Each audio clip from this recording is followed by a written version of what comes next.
Lily Bennett had a rule. One she'd made for herself back in high school and never quite managed to break. Never fall for someone you can't actually have. It was a good rule. A sensible rule. The kind of rule that had protected her heart from disappointment for the better part of a decade. And then Jack Whitfield's face ended up on a movie. Poster the size of her entire bedroom wall, and every ounce of that sense went straight out the window.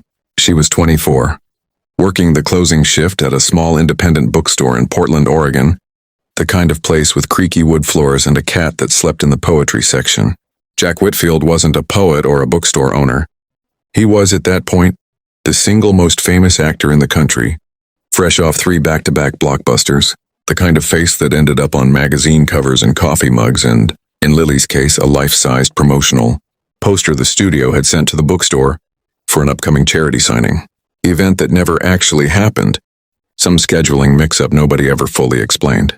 The poster sat in the store's back office for 2 months because nobody knew what to do with it, and eventually, half as a joke and half because she genuinely thought it was funny, Lily hauled it home and propped it up against her closet door.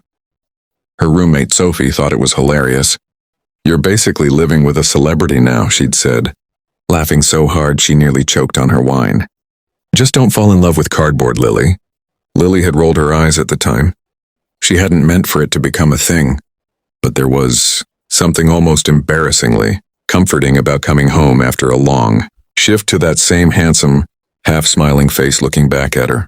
Dark tousled hair, deep brown eyes that seemed to actually see you even in printed ink, a jaw that could cut glass.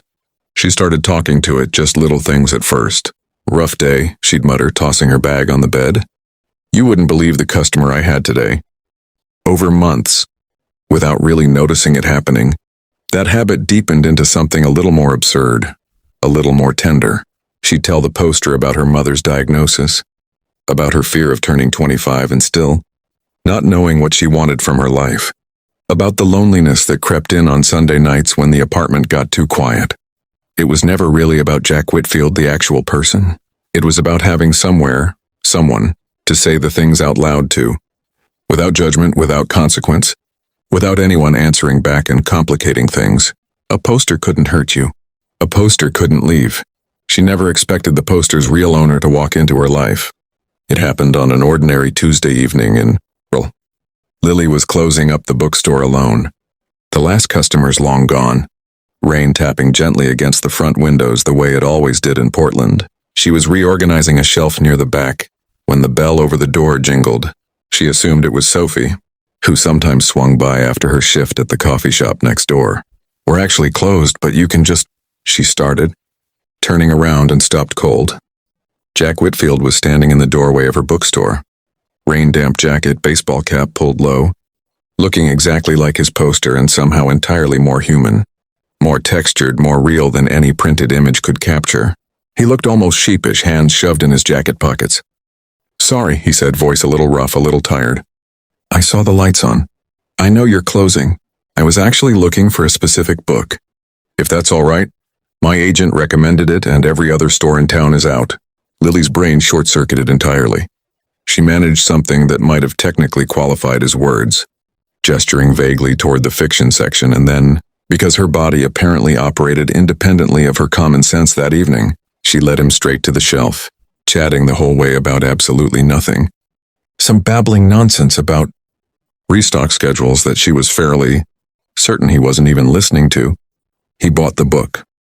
He thanked her, he left, and Lily stood behind the counter for a full 10 minutes afterward, heart-hammering, utterly convinced this had been a once-in-a-lifetime fluke that would never happen again. It happened again 3 days later, and then again the following week. Jack Whitfield, it turned out, was in Portland for nearly 2 months filming a smaller independent project, something quiet and personal he'd apparently been wanting to make for years, away from the noise of studio blockbusters.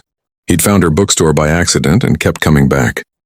First for books, then, if Lily let herself admit it, for something else entirely.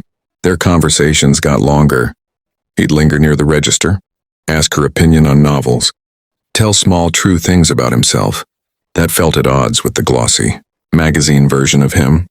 How he missed his mother's cooking, How fame had made him strangely lonelier, not less. How he sometimes wondered if anyone really knew him at all or just the poster version everyone had decided to fall for. Lily never told him about the poster in her bedroom. It felt somehow like a secret too embarrassing and too tender to say out loud, especially now that the real person kept showing up in her actual life, kind and funny and achingly ordinary in the best way. Then came the night that changed everything. It was a Friday, late May, unseasonably warm.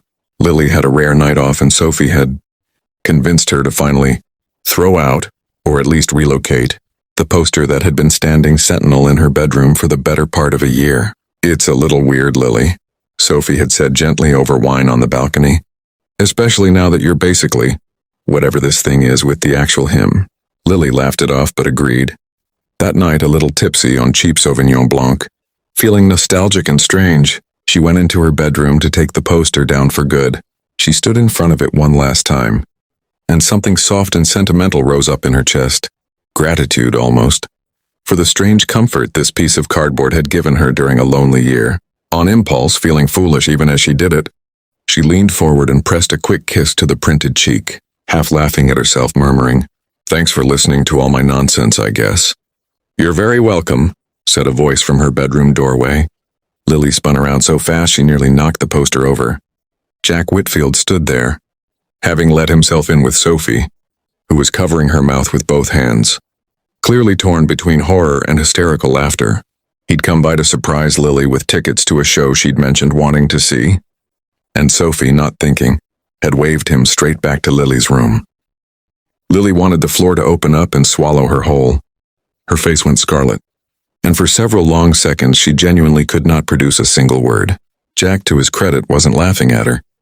He was looking at her with an expression she couldn't quite place, something between amused and unmistakably moved.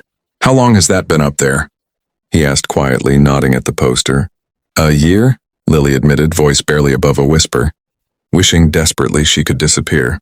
It's not what it looks like." "Well, it's exactly what it looks like. But I talk to it sometimes, talked past tense. I was actually taking it down. This is genuinely the worst possible timing." "It's not pathetic," Jack said, and something in his voice had gone unexpectedly serious. He crossed the room and stood in front of her, close enough that she had to tilt her head up to meet his eyes, the real ones, not the printed ones, warmer and more tired and infinitely more alive. "For what it's worth, I've spent most of my adult life being a face on posters that people project things onto. Usually it's fantasy. Usually it's not real. But he paused, searching for the right words. "You've been telling that piece of cardboard the truest things about yourself for a year. And somehow, without even meaning to, you ended up telling them to me too. Every conversation we've had in that bookstore, you've been more honest with me than almost anyone I've met in this industry in a decade." Lily's eyes stung unexpectedly. "You're not upset? That's insane, right? Kissing a poster of someone and then that someone just showing up in your bedroom?"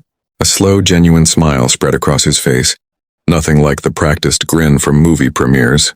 "Lily, I've had women scream my name from behind barricades. I've had strangers cry just from shaking my hand. None of that ever felt real. This," he gestured between them, "this feels real. You liked me before you knew I was famous. You talked to a printed picture like it was a friend because you needed one, not because you wanted something from the person on it. That's rarer than you'd believe." She laughed despite herself, wet-eyed and disbelieving. "This is the strangest way anyone has ever confessed feelings to me. I'd argue it's the strangest way anyone has ever confessed feelings to anyone," Jack said, and then carefully, giving her every chance to step back if she wanted to, he leaned down and kissed her.